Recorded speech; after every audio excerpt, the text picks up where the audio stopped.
અમદાવાદના વંદે માતરમ એરિયામાં આવેલ સેન્ટર પોઈન્ટ કોમ્પ્લેક્સમાં અનંતાય ફોરેન એજ્યુકેશનના નામે ચાલતા સેન્ટરમાં અલગ અલગ રાજ્યની યુનિવર્સિટીની માર્કશીટ બનાવવાનું કૌભાંડ ઝડપાયું। તમારે માસ્ટર માટે જવું છે પીજી બરાબર છે? હા, અને સેકન્ડ વસ્તુ ગ્રેજ્યુએશનના ડોક્યુમેન્ટ કરવાના છે, રાઈટ? એડમિશન એમ 100% થઈ જશે। ક્યાંનું મળશે? બીએસસી માં એડમિશન લેવાનું છે। હા, થઈ જશે। અચ્છા, એક મિનિટ ચાલુ રાખો। બીએસસી માં સબ્જેક્ટ કયું છે તમારું? કેમિસ્ટ્રી ને બીએસસી કેમિસ્ટ્રી માં કયું બોર્ડ આપી શકશો એને? હા, યુનિવર્સિટી। અને મારી વાત સાંભળો, એ ફી સ્ટ્રક્ચર ને કેન્ડિડેટ અહીંયા છે, તો એને જરાક સમજો। આનંદરાય ફોરેન એજ્યુકેશન સેન્ટરના માલિક જય પટેલ અને તેમની સાથે કામ કરતા તેમના કર્મચારી હિના ચાવડા, રામ ઠક્કરની મદદથી અલગ અલગ રાજ્યની યુનિવર્સિટીની માર્કશીટ બનાવી આપે છે। હા, હવે કેમનું હોય છે મને જણાવશો સ્ટ્રક્ચર? તમે 12th ક્યારે પાસ આઉટ કરેલું? 19 માં 19 માં કર્યું? હા। ઓકે, તો આપણે એમાં શું કરીશું, 20 ની અંદર તમારું એડમિશન નાખીશું। શેનું? 20 નું? 20 યસ। હા, એટલે 2021 તમારું first year, okay 21-22 second year, Okay. અને 22-23 એ તમારું લાસ્ટ યર। ઓકે હવે એની અંદર માર્કશીટ જે હોય છે એની હા એ અમારા સ્કૂલ કેમ્પસ પર આવશે, જ્યાં આપણું ઓફિશિયલ એક્ઝામ સેન્ટર છે। હા અને ડિગ્રી અને માઇગ્રેશન નું ફોર્મ એપ્લાય કરવા માટે તમારે યુનિવર્સિટી કેમ્પસ જાતે જવું પડશે। એક એટલે કયું કેમ્પસ, યુનિવર્સિટી કેમ્પસ કયું રહેશે? એક યુનિવર્સિટી નિયર બાયમાં છે, that is located in Rajasthan. કઈ? રાજસ્થાનમાં છે સનરાઈઝ? યસ। ઓકે અને બીજી યુનિવર્સિટી જે છે એ હિમાલયન ગઢવાલ યુનિવર્સિટી છે, એ ઉત્તરાખંડ સાઈડ છે। ઓકે આ બંને યુનિવર્સિટીમાંથી અમે ચેક કરીશું કયા જગ્યાએ સીટ્સ અવેલેબલ છે, ઓકે અને એના અકોર્ડિંગલી તમારું બીએસસી કેમિસ્ટ્રીનું એડમિશન થઈ જશે। ઓકે અને આમાં કોસ્ટિંગ કેટલું રહે?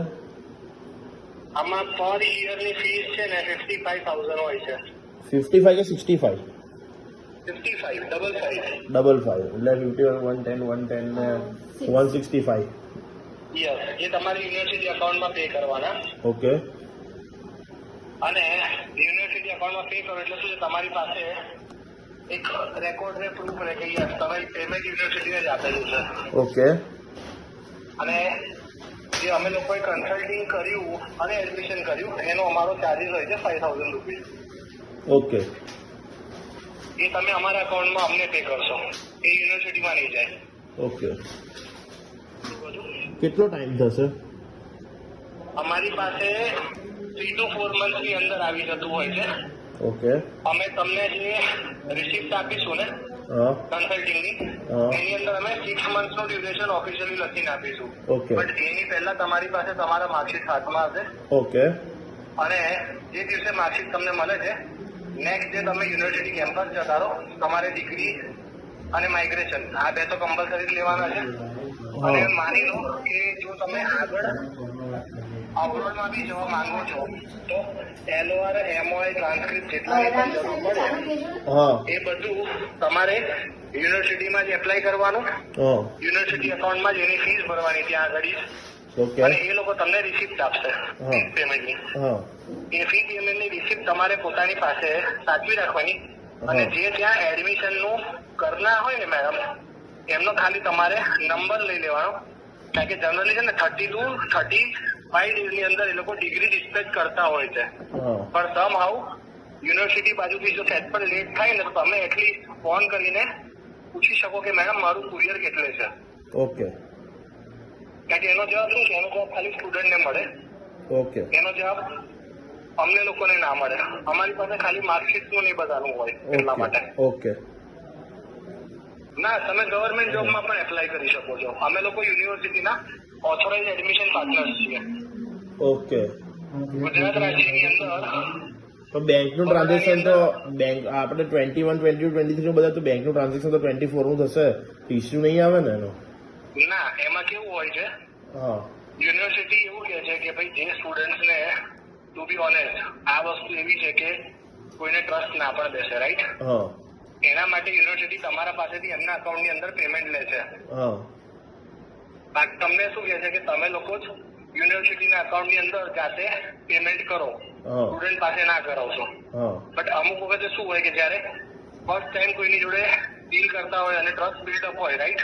હા તો એ ટાઈમની અંદર અમે સ્ટુડન્ટને કહીએ છીએ કે ભાઈ તું યુનિવર્સિટીના અકાઉન્ટની અંદર પેમેન્ટ કર. અરે હું તમને એમ કહું છું કે આપણે સ્ટડી કર્યું 20 to 21, 21 to 22 અને 22 to 23 બરાબર છે, તો તમે 24 માં પેમેન્ટ કઈ રીતે કર્યું? કાલ ઉઠીને એનો ઇસ્યુ ઉઠ્યો કે વિઝામાં ઇસ્યુ આવ્યો, બરાબર હા, છે? તમે સમજ્યા ના? હા તમે જે યુનિવર્સિટીની અંદર પેમેન્ટ કરો છો ને એ યુનિવર્સિટી એઝ અ ડોનેશન લઈ લેશે. હા તમે જે યુનિવર્સિટીની અંદર પેમેન્ટ કરો છો ને એ યુનિવર્સિટી એઝ અ ડોનેશન લઈ લેશે. હા તમારે એવું જ કહેવાનું છે કે તમે જેટલી પણ ફીસ ભરી હતી, રાઈટ, એ હા. બધી કેશની અંદર હતી. હા અને ડિગ્રી તમે જે એપ્લાય કરવા ગયા હા 2024 માં, હા તો એ તો શું હોય કે એ તો તમે ગમે ત્યારે એપ્લાય કરી શકો, હા એટલે એની તમારી પાસે યુનિવર્સિટીની જ રિસિપ્ટ હશે.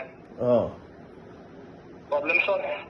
ઓકે. એટલે તમે શેનો સક્સેસ રેશિયો મને પૂછી રહ્યા છો? વિઝામાં પ્રોબ્લેમ ના આવે એનો પૂછી રહ્યો છું.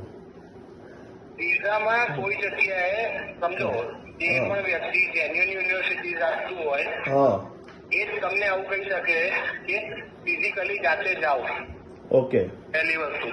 ઓકે જે લોકો પેલા છાપકામ વાળા એજન્ટો હોય ને એવું તમને શું કહી દેશે કે BSc નો આખો કોર્સ છે ને 40,000 માં પતાવી દઈએ આપણે. હા હવે ટુ બી ઓનેસ્ટ તમને બી ખબર છે કે આજે પ્રાઇવેટ યુનિવર્સિટી કોઈ પણ હોય તેની ફી 50,000 60,000 ની આજુબાજુની હોય એક વર્ષની.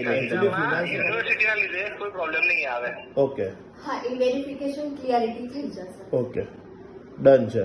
અને તમે એટલા માટે તમે જાતે યુનિવર્સિટી કેમ્પસ પણ અમે વિઝિટ એટલા માટે જ કરાવીએ છીએ ઓકે કે તમને ખબર પડે કે તમારું કામ કેટલા જેન્યુઅલ લેવલ પર થયેલું છે. પછી ઈના મેડમ તો એમની રીતે ફાઇલિંગ કમ્પ્લીટ જ કરે છે, પછી ક્યાં જોવાનું રહ્યું? એમના ઓકે. ટેસ્ટથી અહીંયાથી.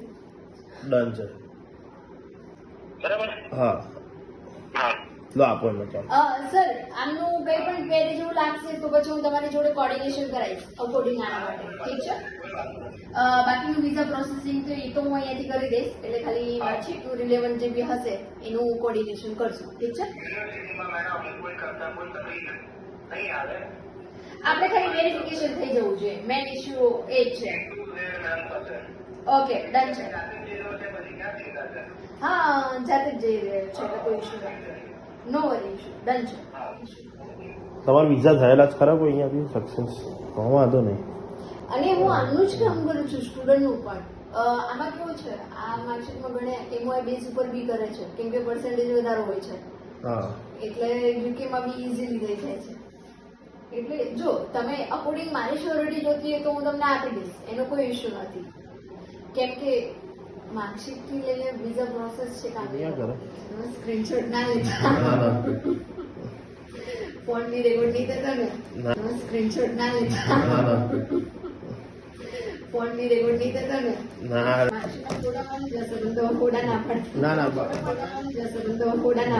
અને આ બધું કોર્ડિનેશન તમારી વચ્ચે જ રહેશે. તમે ક્યાંય બી અટકશો તો અમે બેઠા છીએ, કરવા પડશે. એ લો આ ટ્રાન્સક્રિપ્ટ ને બધા.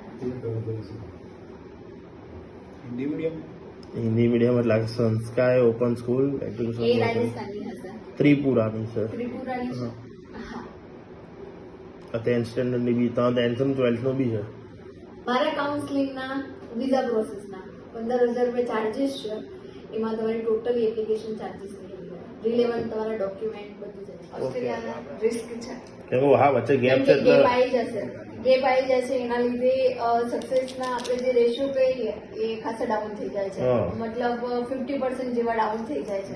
તો મેં બી એમાં ટ્રાય ના કરે. કેનેડામાં હું 100% કહી શકું કે હા એમાં તમારું થઈ જશે. કેનેડામાં તરીકે યુનિવર્સિટી તમને જસ્ટિફિકેશન આપી દે છે, પછી ડિપોર્ટ થવાનું ક્યાં? પછી તો આ પછી કોઈ ઇન્કવાયરી કે પોલીસના લખવા જેવું કશું નથી ને?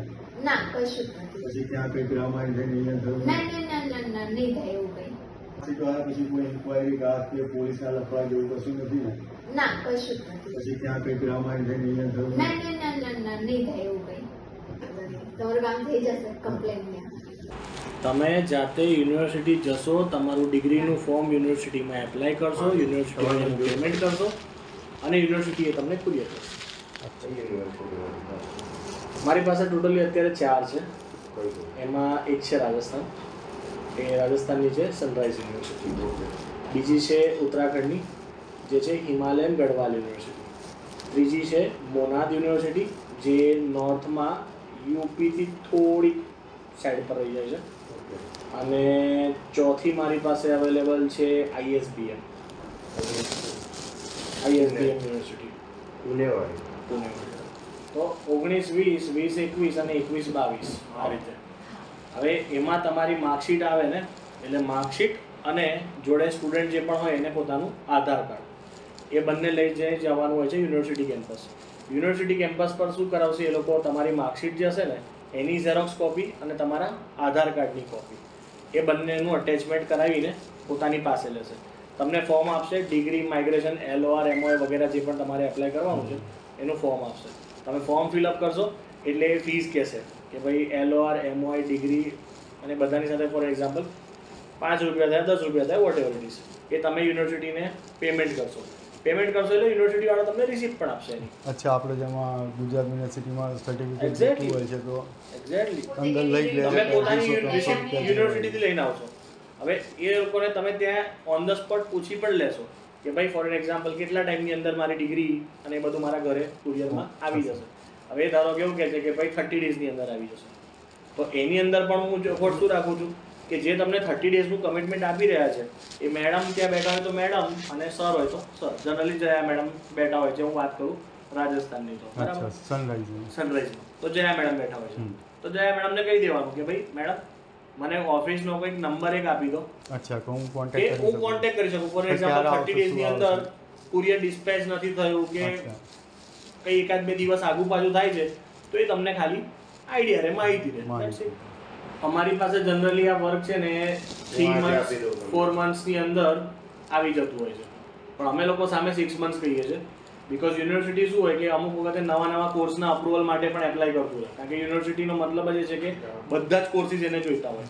હવે વચ્ચેની વાત કરીએ તો લાસ્ટ ટાઈમ એ લોકોએ પેરામેડિકલની પરમિશન લઈ લીધી. હા, રાજસ્થાનની જે સનરાઈઝ છે, રાઈટ. હવે એને પેરામેડિકલની પરમિશન લીધી તો એ વખતે બેકના જેટલા પણ વર્ક હતા એ બધા એ લોકોએ હોલ્ડ પર રાખી દીધા.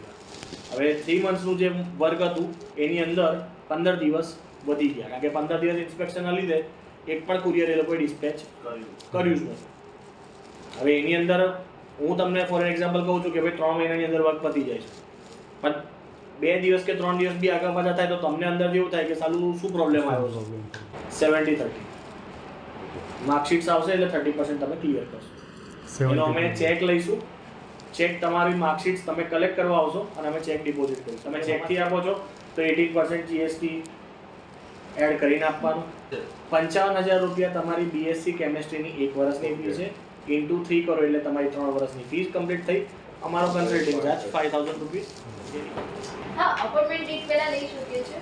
BS 160 પછી બી આપણે ફિલઅપ કરીને ચાલુ કરીશું.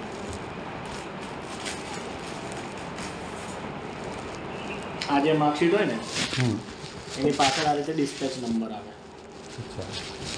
જેનાથી આ જોઈ શકો, જેનાથી તમને ખબર પડે કે યુનિવર્સિટી પાસે ફોર એક્ઝામ્પલ એ લોકોએ 1 લાખ માર્કશીટના મટીરિયલ્સ રાખેલા હોય, રાઈટ. તો એ જે મટીરિયલ્સ છે એમાં કઈ જગ્યાએથી કેટલી માર્કશીટ અંદરથી ડિસ્પેચ થઈ.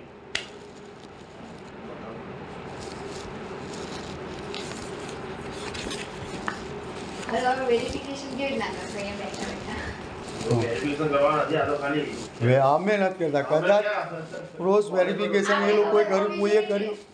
1% આપણે થોડુંક રાખવું પડે, 99% ભલે પોઝિટિવ હોઈએ.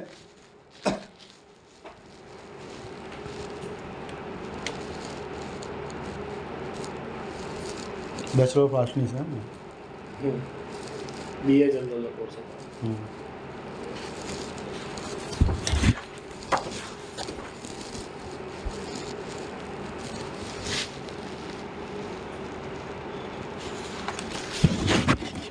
સનરાઈઝ કરી તો એ લોકો યર વાઇઝ આપે છે, યર વાઇઝ, સેમિસ્ટર વાઇઝ નહીં આપે. PhD ની આવે ને, પણ એના માટે શું કરવું પડે એન્ટ્રન્સ એક્ઝામમાં જઈને તમારે બેસવું પડે. તમારી એન્ટ્રન્સ એક્ઝામ ક્લિયર થઈ જાય એ જવાબદારી મારી, પણ એન્ટ્રન્સ એક્ઝામમાં જઈને તમારે બેસવું પડે. પીએચડી ની આવે ને, પણ એના માટે શું કરવું પડે? એન્ટ્રન્સ એક્ઝામમાં જઈને તમારે બેસવું પડે. તમારી એન્ટ્રન્સ એક્ઝામ ક્લિયર થઈ જાય એ જવાબદારી મારી, પણ એન્ટ્રન્સ એક્ઝામમાં જઈને તમારે બેસવું પડે. આ હિમાલયન ગઢવાલ યુનિવર્સિટી છે, રાઈટ? તો જો એ લોકોએ પીજીડીસીએ નું શું છે, સેમ 1 ઉપર આપી દીધું, સેમ 2 નીચે આપી દીધું, પણ એકની અંદર જ બંને અલગ ઇન્ડિવિડ્યુઅલ કરીને આપેલા છે. એટલે આ દરેકે દરેકમાં કેવું હોય કે ભાઈ યુનિવર્સિટી વાઇઝ અલગ બધા અલગ અલગ રૂલ્સ હોય. હા. હવે આ લોકોએ તો એમની ડિઝાઇન જ સૌથી યુનિક રાખી છે. બેસ્ટ ફાયદો શું છે ખબર છે કેનેડા માટે? કેનેડા માટે ડોક્યુમેન્ટ પર જોઈએ વેસ્ટ પણ યુનિવર્સિટી પોતે જ કરી આપે છે. એ વેસ્ટ બી કરાવવું પડશે. હા, એટલે વેસ્ટનું ફોર્મ છે ને આપણે ત્યાં આગળ ભરી જ દેવાનું, એટલે વેસ્ટ પણ એ લોકો જ પ્રોસેસ કમ્પ્લીટ કરીને આપી દે આપણે. અનંતાય ફોરેન એજ્યુકેશન જે અલગ અલગ રાજ્યના યુનિવર્સિટીની નકલી માર્કશીટ બનાવી આપે છે, એમાં શું તે યુનિવર્સિટીની પણ મિલીભગત હશે કે શું? સ્ટાર ન્યૂઝ 7ની ટીમ જ્યારે આ વાતની રિયાલિટી ચેક કરવા માટે ત્યાં પહોંચ્યા ત્યારે અહીં રામ ઠક્કર નામનો વ્યક્તિ અલગ અલગ રાજ્યના યુનિવર્સિટીની નકલી માર્કશીટ બનાવીને આપે છે. જો તમે સ્ટુડન્ટ છો અને તમારે સ્ટડી વિઝા પર ફોરેન કન્ટ્રીમાં ભણવા જવું હોય અને તમારી પાસે કોઈ ડિગ્રી નથી, તો આ અનંતાય ફોરેન એજ્યુકેશનના નામે ચાલતા સેન્ટરના માલિક જય પટેલ અને રામ ઠક્કર તમને નકલી ડિગ્રીની માર્કશીટ બનાવી આપશે. તે કેવી રીતે શક્ય છે? શું આ અનંતાય ફોરેન એજ્યુકેશનના માલિક જે યુનિવર્સિટીની માર્કશીટ બનાવી આપે છે તેમાં તે યુનિવર્સિટીની પણ મિલીભગત હશે કે શું? હવે અહીં સવાલ એ થાય છે કે અત્યાર સુધી રામ ઠક્કરે આવી નકલી માર્કશીટ બનાવીને કેટલા સ્ટુડન્ટોને સ્ટડી વિઝા પર ફોરેન કન્ટ્રીમાં ભણવા મોકલ્યા હશે? જો અનંતાય ફોરેન એજ્યુકેશન ઉપર ઊંડાણપૂર્વક તપાસ કરવામાં આવે તો ઘણું બધું નીકળી શકે તેમ છે. શું આ અનંતાય ફોરેન એજ્યુકેશનના માલિકને કોઈ તંત્રનો ડર લાગતો નથી કે શું? શું આ અનંતાય ફોરેન એજ્યુકેશનની સાથે તંત્રની પણ મિલીભગત હશે કે શું? આ રામ ઠક્કર નામના વ્યક્તિને પણ કોઈ તંત્રનો ડર લાગતો નથી કે શું? સ્ટાર ન્યૂઝ 7 હંમેશા સચ્ચાઈની સાથે.